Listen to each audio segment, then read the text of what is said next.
All right, let's get right into it. We're going to talk about the hidden key to wealth, the one thing most people totally miss when they're trying to build financial success. And spoiler alert, it's not about some secret stock tip. It's something, well, a lot closer to home. In this quote right here from James Clear, it's pretty much the core idea of this whole explainer. You know how money compounds in a bank account? Well, our daily habits do the exact same thing. When you repeat them over and over, they grow into something massive. Okay, so what does that actually look like for your bank account? How does getting better as a person translate into more money? It's a fantastic question, and it leads us straight into the first big idea we really need to unpack. You know, we're living in a world that's just constantly grabbing for our attention.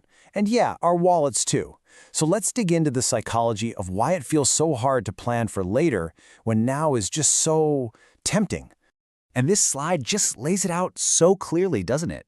On one side, you've got the world of immediate gratification. Think one-click buying, instant entertainment, all that stuff. And on the other side, the much tougher path of delayed gratification.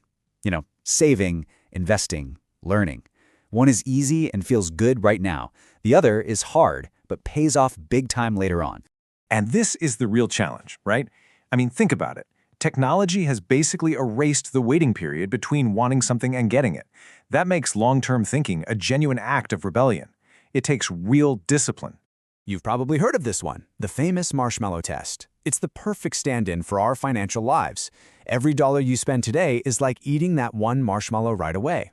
But the ability to wait for that second marshmallow, to choose the bigger future reward, that is an incredibly powerful skill for long-term success.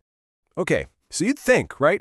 You delay gratification, you build wealth, and boom, instant happiness. But the research tells a much more interesting story. It's not that simple. This is where things get really fascinating. It's called the Easterlin paradox.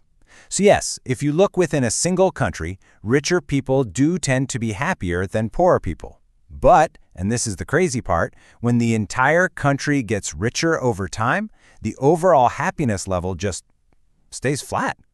That tells us that money can't be the whole picture. I mean, look at this number. When researchers actually crunch the data, the link between wealth and happiness is only about 0.20. It's kind of weak, isn't it?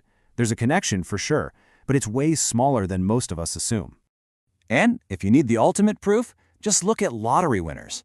They get this huge, sudden rush of cash, and yeah, they're ecstatic at first, but within a year or so, they're usually right back to where they were, happiness-wise. It's a classic case of adaptation. So if happiness is what we're after, just piling up more money is a seriously flawed plan. All right, so if chasing money isn't the answer, then what is?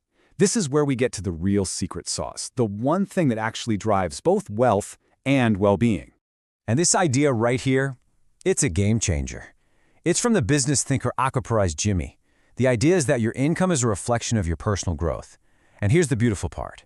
The very things you do to grow, learning new skills, becoming more disciplined, building resilience, those don't just make you more valuable in the marketplace. They also happen to be the exact same things that lead to a happier, more fulfilling life. The person you become is your greatest asset, period. So, what's the bedrock of all this personal development? It's something psychologist Carol Dweck calls a growth mindset. It's this core belief that your abilities aren't set in stone. It's the idea that through hard work and dedication, you can get smarter, you can get better. This single belief is the engine that powers everything else. Okay, this is all great in theory, but how do we actually do it? Let's get into the nitty-gritty.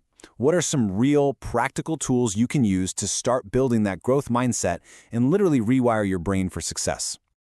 Just look at the difference here. It's night and day. Someone with a fixed mindset hits a setback and thinks, see, I'm just not good at this. But someone with a growth mindset hits that same wall and thinks, okay, this is a challenge. Time to dig in, learn, and master this. That shift in perspective changes absolutely everything. And here is a super practical, concrete tool you can use. It's called the movers technique, a science-backed morning routine. And look at how each piece connects to your finances. Meditation can help calm the anxiety that leads to impulse shopping. Visualization makes your big financial goals feel real, not just like a number on a spreadsheet. Scribing or journaling helps you identify and release those old limiting beliefs you might have about money. It's a whole system. All right, so you've started to rewire your brain. What's next? The next step is turning that new mindset into actual, consistent action that creates real-world value. the kind of value that people will pay for. And this 5-step framework is basically your roadmap. It's brilliant because it moves from the inside out. You start with internal work, like developing your mind by reading every day.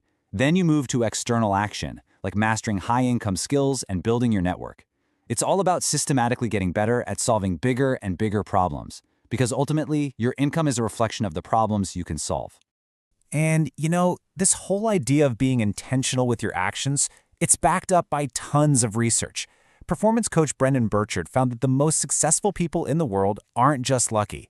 They consistently practice specific habits, like seeking clarity on their goals or generating their own energy, way more than average people do. It all comes back to intentional, repeated action. I just love this metaphor. It's so true, isn't it? Financial success hardly ever comes from one big dramatic moment. It's the sum of all those tiny daily choices. The choice to read for 20 minutes instead of scrolling, the choice to save that extra $100. They feel small in the moment, but over time, they steer the entire ship. And that really brings us full circle, doesn't it? Chasing money directly is often a losing game, but investing in yourself, in your skills, your discipline, your mindset, that creates the kind of value that money can't help but follow. So, when all is said and done, the real question isn't, what's the market going to do?